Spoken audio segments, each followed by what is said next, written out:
हाय दोस्तों, प्रणाम आप लोगों को। आज फिर हम योग लेके आया हूँ।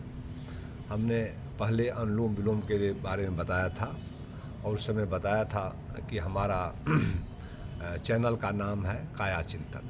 काया मतलब होता है शरीर और चिंतन मतलब होता है चिंतन करना।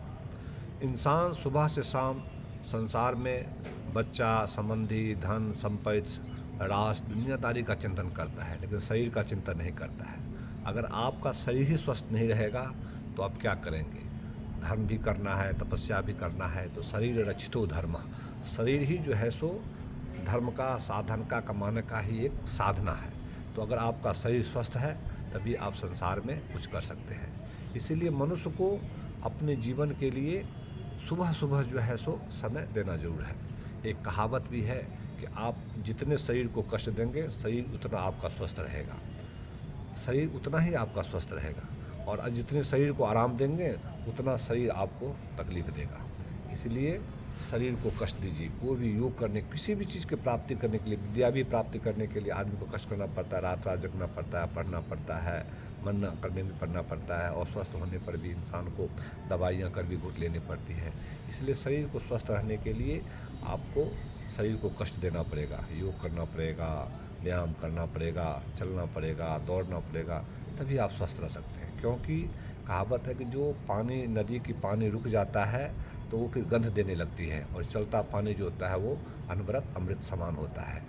तो शरीर को जितना आप भगाएंगे, जितना आप काम करेंगे, वह शरीर उतना स्वस्थ रहेगा। शरीर स्थूल रहने से क्या होगा, उसकी जो निष्क्रियाएँ होती है वो धीरे धीरे निष्क्रिय होने लगती है, और शरीर में हर जगह की रोगें उत्पन्न होने लगती है।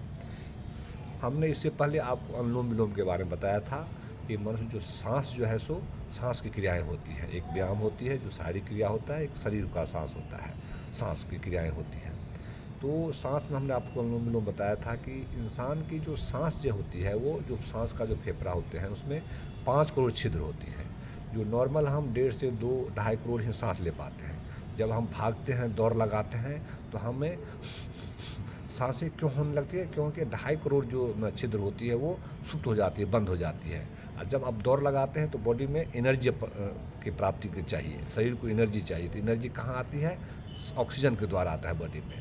तो उससे क्या होता है, जो सुप्त जो होती है, जो सांसें, जो छिद्र जो होती है वो खुलने लगती है, क्योंकि उनकी ज़्यादा आवश्यकता होती है उनको एनर्जी की, सांसें की, ऑक्सीजन के शरीर में। तो आपके क्या है, जब जो छिद्र खुलेगी तो आपको ज़्यादा सांस की आवश्यकता पड़ेगी, तो इंसान हाँफने लगता है, ऐसा हाँफने लगता है इंसान। तो जब इंसान एक नॉर्मल अवस्था में रहता है तो 1.5 से 2 करोड़ तक ही छिद्र जो होता है वो सक्रिय रहता है, और धीरे धीरे वो निष्क्रिय हो जाता है। तो जब हम कोई भी सांस क्रियाएं करें तो सबसे पहले हमें क्या होता है, उस जो छिद्र जो होता है उसको हमें मतलब ज़्यादा से ज़्यादा खोलना होता है। तो सबसे पहले हम क्या करेंगे कि हम तेज़ से सांस लेंगे, और सांस को थोड़ी देर अंदर में रोकेंगे, और फिर उसी गति से हम सिर्फ सांस को बाहर छोड़ेंगे।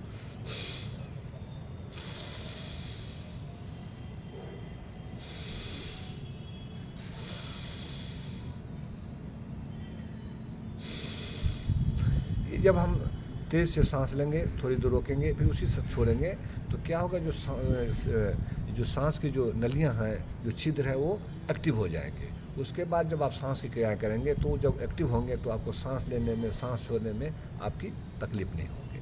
तो कल इससे पहले हमने आपको बताया कि अनुलोम विलोम कि जो एक नाक जो होता है वो शीतल होता है, एक गर्म होता है, जिससे दोनों हम ले, जब एक सांस को ऐसे लेते हैं, एक को छोड़ते हैं, एक लेते हैं, एक छोड़ते हैं, तो शरीर में क्या होता है, वो शरीर दोनों सांस जो है ठंडा और गर्म मिल जाता है, जिससे क्या होता है, वो एक शुद्ध वातावरण बन जाता है। और जब शरीर में जब संचलन होता है तो हमारे शरीर के अंदर जितने भी दर्द कहीं होता है, कहीं गांठ है, कहीं कुछ होता है।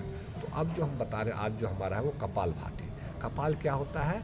इस एक शरीर, मुंड को कपाल बोलते हैं, और भाती, भाती जो होता है वो एक एनर्जी देता है। जैसे कि आप गांव में भी देखते होंगे ना, जब पहले जब जब लोहार के पास जाते होंगे, जब वो अग्नि को जब वो प्रज्वलित करता है तो भाती को ऐसे ऐसे ऐसे चलाता रहता है, जिससे क्या होता है, उनमें हवा जाती है, जिससे अग्नि जो होता है वो प्रज्वलित हो जाता है। तो कपाल मतलब क्या होता है, सिर होता है, और भाती मतलब उसको देने। तो जैसे कि कपाल भाती क्या होता है, जैसे हम सांस लेते हैं, जैसे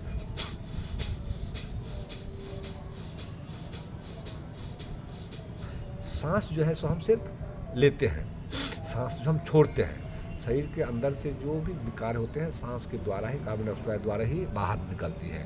और सांस जो होता है, ऑक्सीजन होता है, वो हमारे शरीर के लिए जीवनदान प्राणदायक है।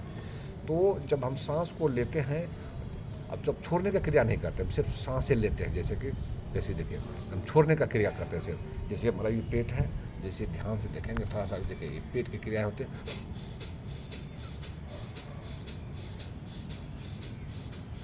सांस हम जो है सो सिर्फ छोड़ते हैं, सांस लेने का क्रिया अपने आप आता है शरीर के अंदर में। और जब सांसें जब हम तेज़ से छोड़ते हैं तो हमारे अंदर की जो है सो ऊपर से लेकर नीचे तक जितना भी जो होते हैं, जैसे मस्तिष्क है, इसकी क्रियाएं होती है, ऑक्सीजन है, मस्तिष्क के सोचने के लिए, चिंतन के लिए ऑक्सीजन की ज़्यादा आवश्यकता होती है। तो जो इंसान योगा करता है, कपालभाति, अनुलोम विलोम योग करता है, उसकी सांस जो जो चिंतन होता है, वो शरीर का जो होता है वो क्रिया होता है, वो भी एक एक्टिव हो जाता है। आप देखते होंगे कि क्या शरीर जो जब इंसान धीरे धीरे उम्र की ओर जाता है, तो धीरे धीरे शरीर जो है सो कमज़ोर होता जाता है। कमज़ोर होने से जितने भी अंग हैं वो धीरे धीरे निष्क्रिय होने लगता है। तो उसको सक्रिय करने के लिए आपको योग करना पड़ता है। अब ब्रेन के अंदर जो होता है, सांस का जो है सो बहुत सी भागें जो है सो ब्रेन में काम करती है, उसको आप फेफड़ा में काम नहीं करती, उस शरीर के अंदर में अंदर काम करते हैं, उसी के द्वारा शरीर का संचालन होता है। तो ब्रेन में क्या होता है, एक अल्जाइमर बीमारी होता है। अल्जाइमर बीमारी क्या होता है, वो आपका जो याददाश्त है वो धीरे धीरे निष्क्रिय होता है। तो कहते हैं ना, बुढ़ापा में लोग जो है सो भूल जाता है। सरकार भी क्या करती है, 60 साल के बाद आदमी को रिटायर कर देता है। क्यों कर देता है कि 60 साल के बाद धीरे धीरे उसकी जो स्मरण शक्ति जो होता है वो धीरे धीरे ख़त्म होने लगती है। तो उस चीज़ को जो जब हम ये क्रियाएं जब करते हैं तो एक्टिव रहता है, तो आपका स्मरण शक्ति भी सही रहेगा, आपका चिंतन भी सही रहेगा। और जब सांस तेज लेते हैं और जब सांस छोड़ते हैं अंदर में, तो क्या होता है, शरीर के अंदर से जितने भी आपकी गांठें हैं, जो विकारें हैं, वो गति स्ट्रोक के द्वारा खत्म होता है। इससे बहुत फायदा होता है। जैसे हमारे पास में लंग्स हैं, फेफड़ा है, पेंक्रियाज है। तो आजकल कितने भी इंसान की ज़्यादातर शुगर की बीमारियाँ होती हैं, तो हम जैसे सांस लेते हैं तो शरीर का जो व्यायाम होता है, जैसे आप हाथ चला लेते हैं, सही चला लेते हैं, दूसरा चला लेते हैं, कि पेट के जो अंदर जो ऑर्गन्स जो होते हैं, जो पेट के अंदर जो ऑर्गन्स है, जैसे लंग्स है, फेफड़ा है, गुर्दा है, किडनी है, हर तरह की जो क्रिया है, यही मेन जो है शरीर की संरचना है। और यही जो एक उत्पादन सेंटर हमारा होता है। जब मनुष्य सब भोजन करता है तो यहाँ पे आता है, उसका ही संचालन इसमें होता है। और इसको जब इसकी क्रियाएँ कब होती है, आप जब चलते हैं तो थोड़ा सा एक्टिव होता है। अब जब आप छोड़ते हैं सांस, तो शरीर के अंदर जो पेट के अंदर जितना भी जो ऑर्गन्स है वो एक्टिव हो जाता है। और एक्टिव होने की वजह से क्या होता है, आपका वो धीरे धीरे जो काम करना स्वस्थ होना शुरू हो जाता है। तो जब तक किसी भी चीज़ को आप उसको क्रिया में नहीं लाएंगे, तब तक वो धीरे धीरे शुद्ध होने लगता है। इसीलिए सुबह सुबह उठ के आप जो है सो पहले जो सांस की क्रियाएँ जो करेंगे, एक धीरे धीरे समझ लेंगे चीज़ को। पहले हम तेज़ से सांस लेंगे, रोकेंगे, फिर सांस छोड़ेंगे, फिर उसके बाद हम अनुलोम विलोम करेंगे।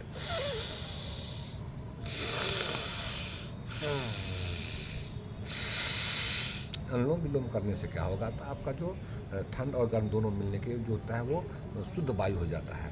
उसके बाद हम ये कपालभाति शरीर के अंदर में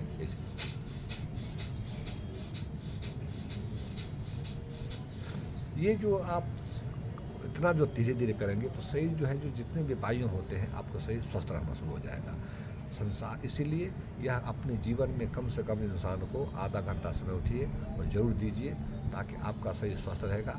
आप जब स्वस्थ रहेंगे तो मन काम स्वस्थ रहेगा, आपका माइग्रेशन भी खत्म हो जाएगा, 10 तरह का बीमारियाँ शरीर में होती है वो खत्म हो जाएंगे। आपका चिंतन अच्छा रहेगा, काम करने में मन लगेगा, मन पे प्रसन्नता रहेगी, शरीर के ऊपर में ललाटों पे आपकी ग्लो आ जाएगी, खूबसूरत आएगी।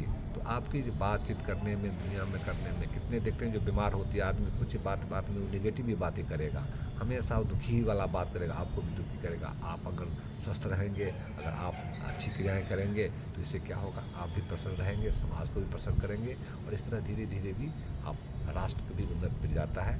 इसीलिए योग है। और योग करने से क्या होता है कि सबसे बड़ी राष्ट्र का भी आप सेवा है। आप कहेंगे भाई राष्ट्र का सेवा क्या है, सबसे पहले तो आप घर का सेवा करते हैं, कि बहुत सी आदमी की इनकम आय जैसे 10-20% दवाइयाँ में चली जाती है। योग करेंगे तो आपको दवा का खर्चा नहीं होगा। बहुत सी दवाइयाँ जो होती है वो सरकार हमारे देश में नहीं बनती है, प्राकृतिक रूप में बाहर उपलब्ध होता है वहाँ से मंगाती है तो सरकार उसको सब्सिडी देती है, जिससे दवा की कीमत कम होती है, तो राष्ट्र पे भी भाग पड़ता है।